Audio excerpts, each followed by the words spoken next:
So the first time I realized I was lazy, I was standing in front of a dishwasher. Well, I was 6, so at the time the realization was much more along the lines of, I really don't want to put away these dishes.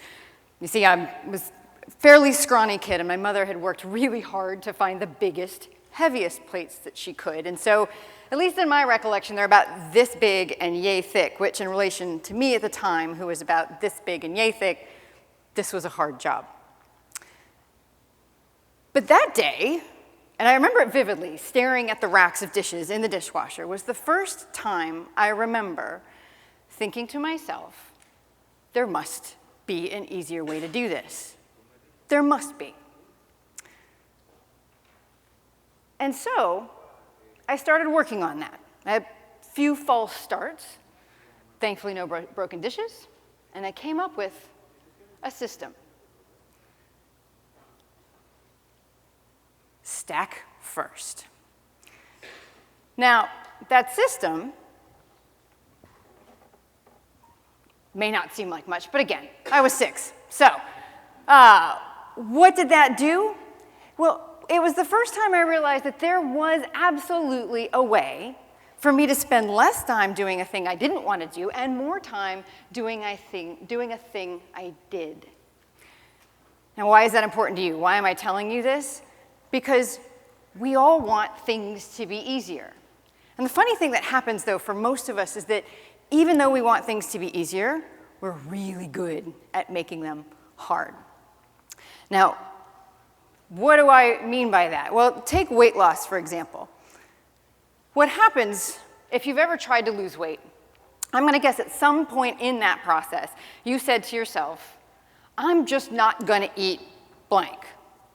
Anyone ever do that? Seems really easy, doesn't it? Well, that's easy. I'm just going to not eat something I really love. Was that easy? That was not easy. That was really hard. Now, that's the thing, though. While it's not hard to make things hard, it's also not hard to make things easy. All it takes is figuring out a new way to think about the way you think. And I'm going to tell you how to do that. Now, first, though, I need to talk about what is it that I mean by hard. Okay, what do I mean by hard? I mean things that are complicated, things that are untried, unknown, things that are not sustainable, like when you tried not to eat the things that you love. Can we agree those things are hard? Those things are hard. So if they are so hard, why do we do it?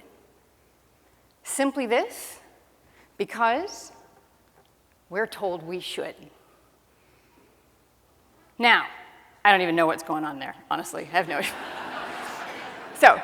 But think about it. We wear busyness like a badge of honor, and yet, totally unfulfilled. If you've followed any of those extremes of diet or exercise, I'm also going to guess that the results came and went as fast as the fads did. So, what are we left with? It's not no pain, no gain. That's just pain. In other words, hard isn't good. Hard is just hard. That's not good. Now, why is it so hard, though? Why isn't it good? Well, the reason why it's not good comes back to how the brain works. It's not good because hard works against how we think. So how do we think? Well, thinking, as it turns out, is a 3-step process. Step 1, we process information. We take it in, what we see, what we hear, the environment around us. The second thing that we do is we connect it. We connect the information that we take in in 2 ways. First, we either connect it to itself by repeating it over and over. Think when you had to memorize the multiplication tables as a kid, right? Memorize it over and over. And the second thing we do is we connect it to things that we already know. Example of that. Do you remember how you learned your ABCs? Do you remember the song that you sang? Do you know what the tune of the song was? Twinkle, twinkle, little star. Did you already know that song? Yes, you did. Did you learn the ABCs? Yes, you did. So we process, we connect, and if we've made that connection, then we can retrieve that information when we need to. We can pull it out of our head. And when we do retrieve it, we come back and we're able to process it again and put it with things. So, great, you say.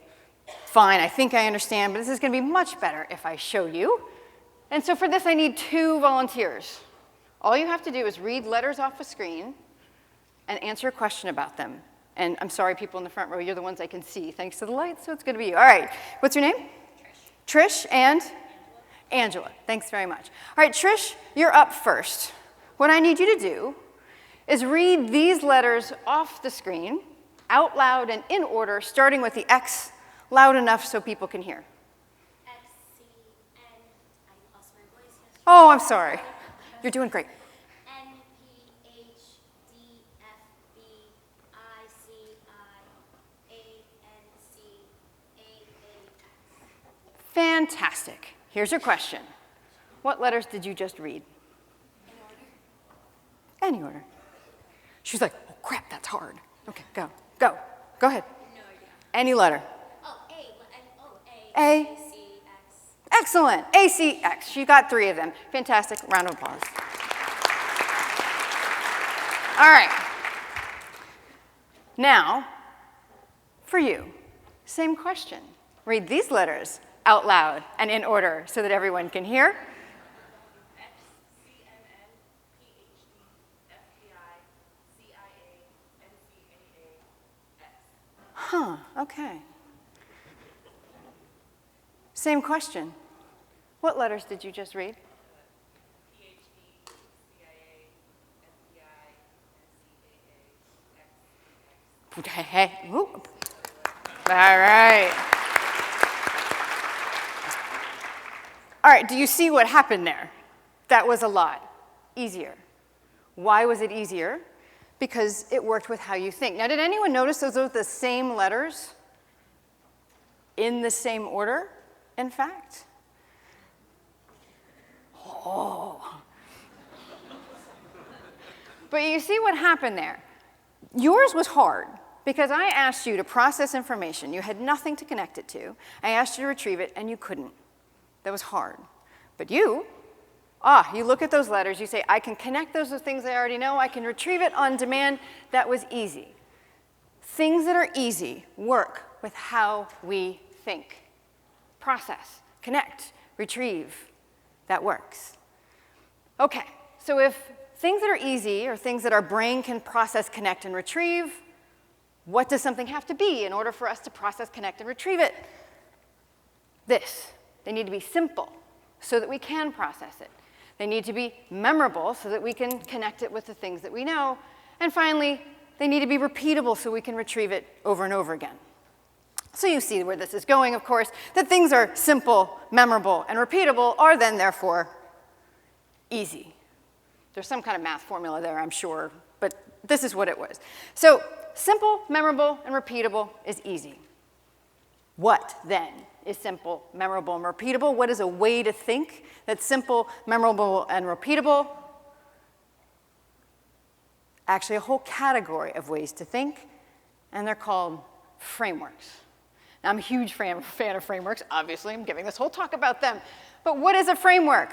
A basic conceptual structure. Not helpful, I know. Conceptual means thinking. So what's a framework? A structure for thinking. It is, in other words, a way to think about the way to think.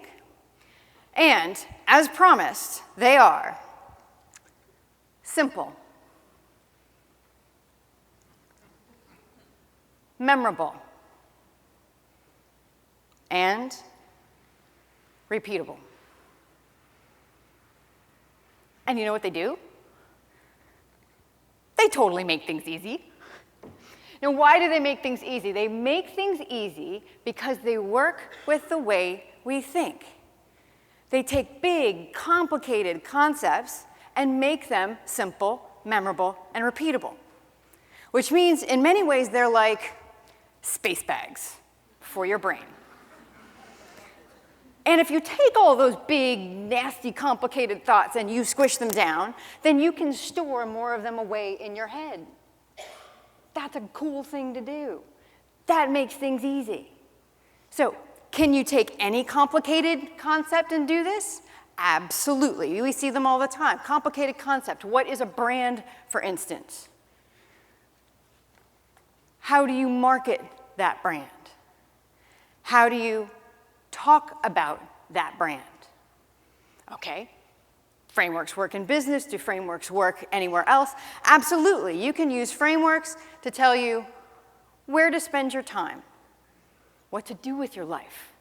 You can use frameworks to tell you when to do it. I have frameworks for what I eat,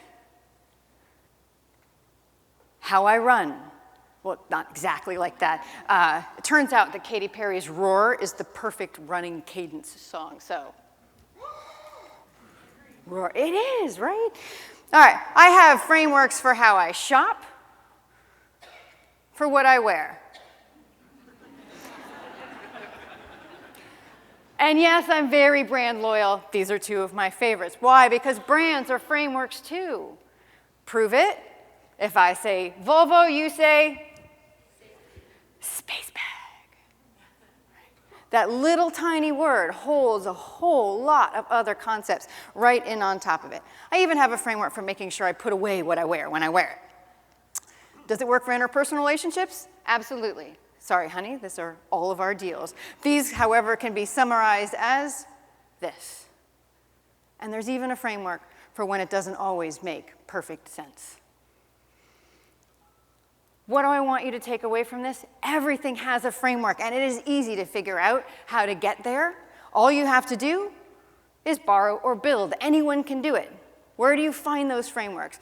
First, borrow. Pretty much like the scientific method. Another framework, by the way. If you're feeling like something's taking up too much space in your brain or something is just too hard, simply find a framework that's already out there. Test it. See if it works for you. The other thing you can do is build your own, which is essentially just pattern recognition. Look at what's out there, see it, name it, and again, test it to see if it works.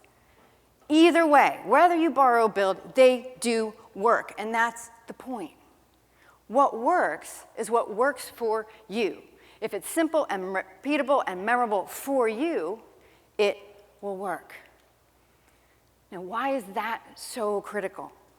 Because the most important framework to give you at all today is this one, that we create the world we think we see. If you think life is easy, it will be. But if you think it's hard, it's absolutely going to be hard. But hard is your cue. Hard is your cue to go out, to find something that will work, find a way to think about it that will make it easy. Choose it, use it, test it, see if it changes. In other words, fret, find, frame. See? Easy.